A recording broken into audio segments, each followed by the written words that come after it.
এর এই কেকটা আমার ফ্রেন্ড তার বার্থডের জন্য অর্ডার করেছিল। এই কেকটা ছিল 1 পাউন্ডের মধ্যে। ও আমাকে এই ছবিটা পাঠায়, তো আমি এই অনুযায়ী কেকটা বানানো শুরু করি। তো আসসালামু আলাইকুম, সবাই কেমন আছেন? আশা করছি সবাই ভালো আছেন। তো ও আমাকে 1টা বাজে ফোন দিয়ে বলে যে ও 6টার মধ্যে কেক লাগবে। তো আমি ওকে বলে দিই যে না, 6টার মধ্যে কেক দেওয়া একদম পসিবল না, বিকজ কেকটা ঠান্ডা করতে হয়, তারপর ফ্রিজিং করতে হয়, তো ক্রিম মেড করতে হয়। তো কেকটা 6টার মধ্যে সম্ভব না, আমি তোকে 7টা বাজে দিব। তো আপনারা যারা ইউটিউব থেকে দেখছেন তারা প্লিজ আমার চ্যানেলটিকে সাবস্ক্রাইব করে দিন, আর পাশে অল বাটনটি ক্লিক করে দিন। ভিডিওটি ভালো লাগলে প্লিজ একটি লাইক দিয়ে দিবেন, আর কমেন্ট করে জানাতে ভুলবেন না যে আপনারা কেকটি দেখতে কেমন হয়েছে। আপনারা কিন্তু আপনাদের স্পেশাল অকেশনের জন্য এরকম মজাদার কেক নিতে পারেন। ফেসবুক থেকে দেখে থাকলে প্লিজ আমার ফেসবুক পেজটিকে ফলো দিয়ে রাখবেন। আমি প্রথমে কেকের বেসটাকে বানিয়ে ঠান্ডা করে নিয়েছিলাম, তারপরে হুইপ ক্রিমের সাথে chocolate ganache and chocolate paste দিয়ে আমি ক্রিমটাকে রেডি করে নিয়েছি। এখন সুন্দর করে লেয়ার দিয়ে আমি এখন কেকটিকে ক্রাম কোটিং করে নিব।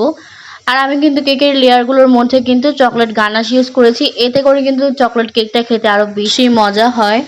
তো এই যে ক্রাম কোটিং করা শেষ, এখন আমি কেকটাকে ফিনিশিং দিয়ে দিব, তারপর ফ্রিজে রেখে দিব। তো এই যে আমার কেকটা ক্রাম কোটিং করা শেষ, এখন আমি ফ্রিজে প্রায় 30 মিনিটের মতো রেখে দিয়েছি।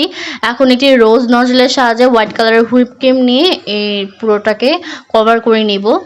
তারপর একটি প্যালেট নাইফের সাহায্যে সুন্দর করে কেকটিকে আমি ফিনিশিং দিয়ে দিব।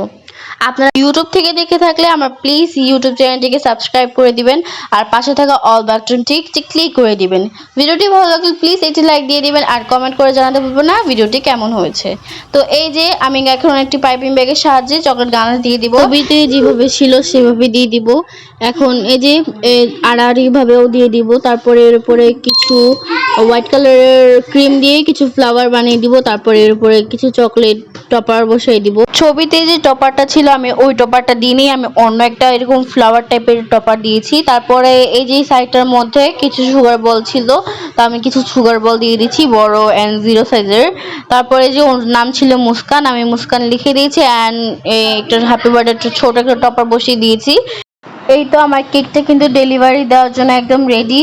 তো বাই, আসসালামু আলাইকুম। কেকটি কেমন হয়েছে কমেন্ট করে জানাবেন।